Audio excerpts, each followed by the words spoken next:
अध्याय 5 संज्ञा। नाउन साधारण अर्थ में संज्ञा शब्द नाम का सूचक है।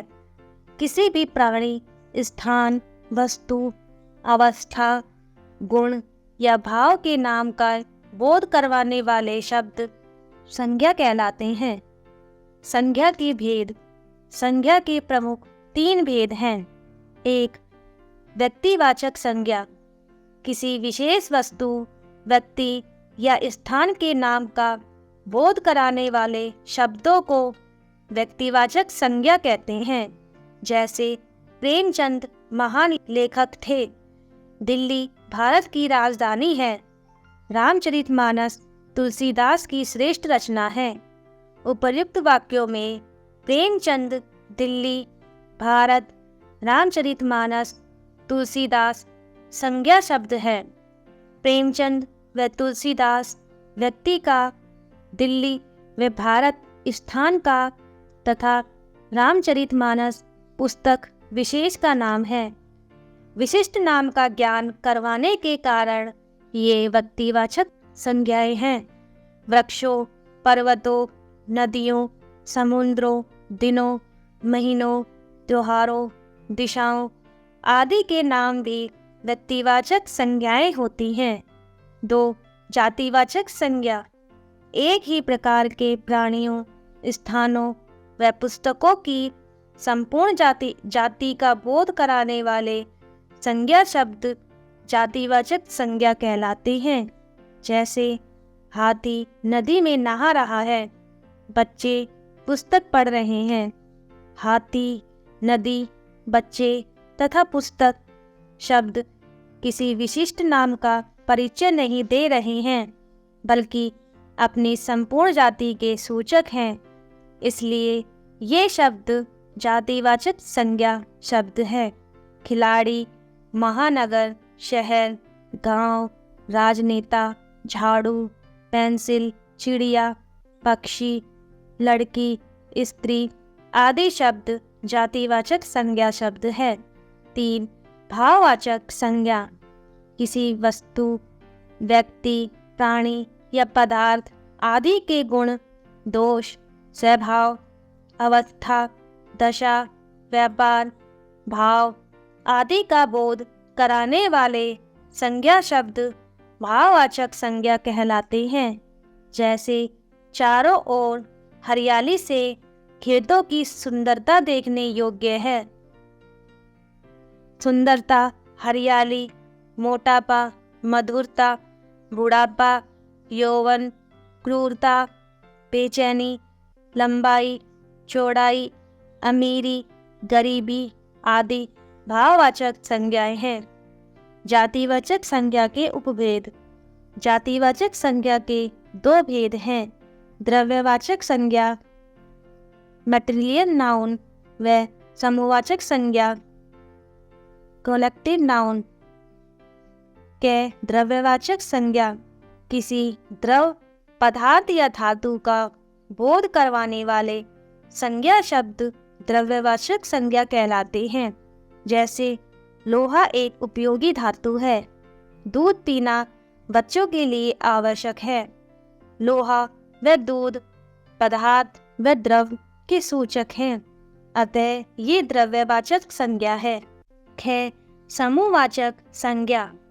किसी समूह या समुदाय का बोध करवाने वाले शब्द समूहवाचक संज्ञा कहलाते हैं। जैसे बच्चों की टोली मैदान में खेल रही है। कक्षा में बहुत कम बच्चे उपस्थित हैं। टोली, कक्षा, झुंड, भीड़, सभा, सेना, दल, परिवार, समिति आदि समूहवाचक संज्ञा शब्द है। व्यक्तिवाचक संज्ञा का जातिवाचक संज्ञा के रूप में प्रयोग।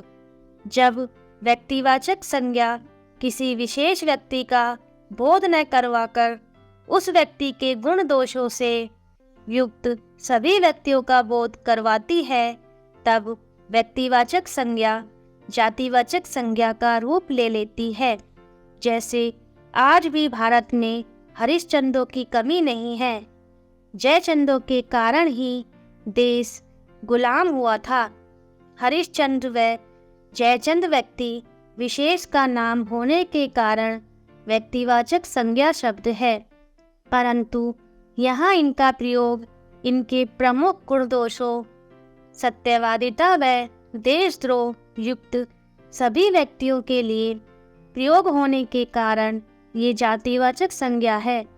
जातिवाचक संज्ञा का व्यक्तिवाचक संज्ञा के रूप में प्रयोग। जब जातिवाचक संज्ञा शब्द किसी जाति का बोध न करवाकर किसी व्यक्ति अथवा स्थान विशेष के अर्थ में रूढ़ हो जाते हैं, तब जातिवाचक संज्ञा शब्द व्यक्तिवाचक संज्ञा का रूप ले लेते हैं। जैसे नेहरू जी बच्चों में बहुत लोकप्रिय थे। गांधी जी ने देश को सत्य व अहिंसा का मार्ग दिखाया।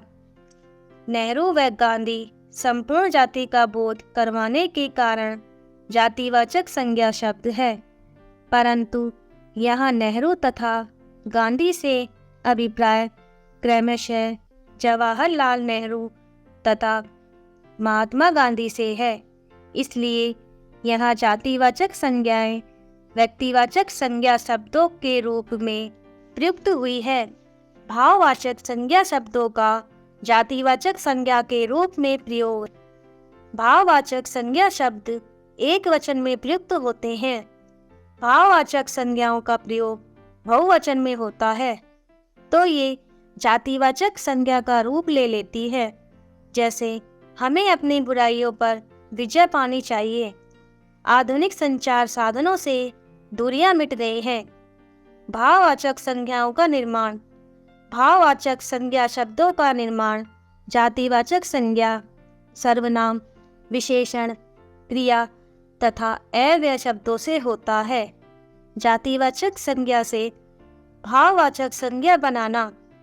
जातिवाचक संज्ञा अतिथि, भाववाचक संज्ञा आतिथ्य, कवि, कवित्व, किशोर, किशोर्य, तरुण, तरुणाई, दानव, दानवता, पुरुष, पौरुष, पुरुषत्व, बालक, बालपन, बचपन। जातिवाचक संज्ञा इंसान, भाववाचक संज्ञा इंसानियत, कुमार, कौमार्य, गुरु, गौरव, गुरुत्व, देव, देवत्व, दास, दासता, प्रभु, प्रभुत्व, प्रभुता, बूढ़ा, बुढ़ापा।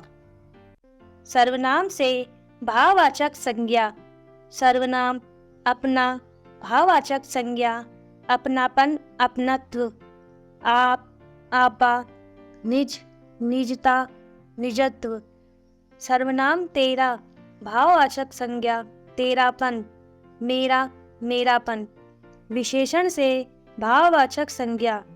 विशेषण अनिवार्य, भाववाचक संज्ञा अनिवार्यता। आलसी, आलस्य, ईमानदार, ईमानदारी। उपयोगी, उपयोगिता। कमजोर, कमजोरी। काला, कालापन, कालीमा। खारा, खारापन। गरीब, गरीबी। गंभीर, गंभीरता। तप्त, ताप। दक्ष, दक्षता। नवीन, नवीनता। भिन्न, भिन्नता। मधुर, मधुरता। सभ्य, सभ्यता। स्वस्थ, स्वास्थ्य।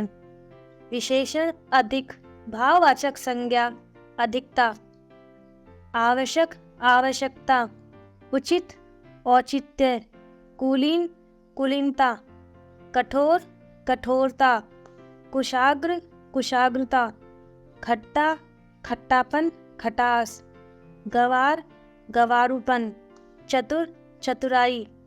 दुर्लभ, दुर्लभता।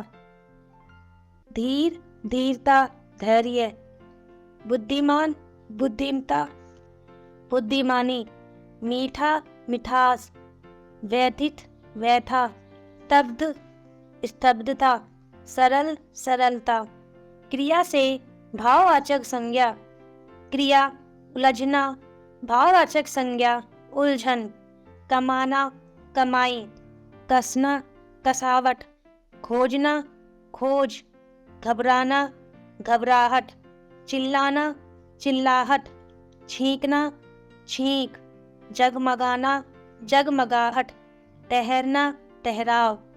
क्रिया कहना, भाववाचक संज्ञा कहावत, काटना, कटाई, कटना, कटाव, गिड़गिड़ाना, गिड़गिड़ाहट, चुनना, चुनाव, चलना, चाल, छटपटाना, छटपटाहट, जीतना, जीत, डरना, डर।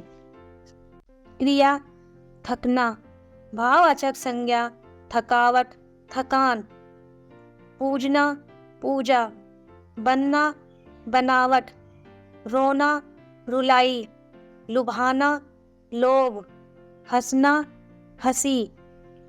क्रिया दौड़ना, भाववाचक संज्ञा दौड़, बुनना, बुनाई, भूलना, भूल, लूटना, लूट, सजाना, सजावट, हारना, हार। वैसे भाववाचक संज्ञा व ऊपर, भाववाचक संज्ञा ऊपरी, दूर, दूरी, निकट, निकटता, बहुल, बहुलता, शीघ्र, शीघ्रता। व जल्दी, भाववाचक संज्ञा जल्दबाजी, अलग, अलगाव, नीचे, निचाई, मना, मनाही, समीप, समीपता, सामीप्य। भाव महत्वपूर्ण बिंदुओं को दोहराएं। किसी प्राणी, स्थान, वस्तु, अवस्था, गुण या भाव के नाम का बोध करवाने वाले शब्द संज्ञा कहलाते हैं। संज्ञा के प्रमुख 3 भेद हैं: व्यक्तिवाचक संज्ञा, जातिवाचक संज्ञा व भाववाचक संज्ञा। किसी विशेष वस्तु, व्यक्ति, स्थान के नाम का बोध करवाने वाले शब्द व्यक्तिवाचक संज्ञा कहलाते हैं। एक ही प्रकार के प्राणियों, स्थानों व वस्तुओं की संपूर्ण जाति का बोध कराने वाले संज्ञा शब्द जातिवाचक संज्ञा कहलाते हैं। किसी वस्तु, व्यक्ति, प्राणी या पदार्थ आदि के गुण, दोष, स्वभाव, अवस्था, दशा, व्यापार, भाव आदि का बोध कराने वाले शब्द भाववाचक संज्ञा कहलाते हैं।